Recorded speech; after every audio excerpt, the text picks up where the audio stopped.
Tuturuan ko kayo paano magluto ng pansit canton. Tubig, konti lang.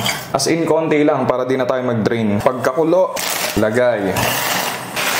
Yung tubig halos di lumubog yung noodles para di na tayo mag-drain mamaya. Saka para medyo makunat yung noodles. Pag medyo malambot na, haluin. Kuha tayo ng konting pasta water.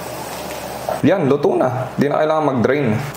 Saan natin lalagay yung mga seasonings? Para hindi kayo magbaboy, ilupin nyo lang.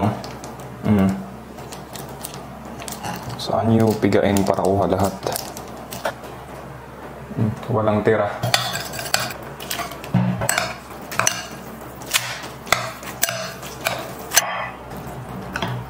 Kaya natin dalawang itong sa gilid. Bornok pa yung isa. Konting pampaarte. Saan nyo lagyan ng steak?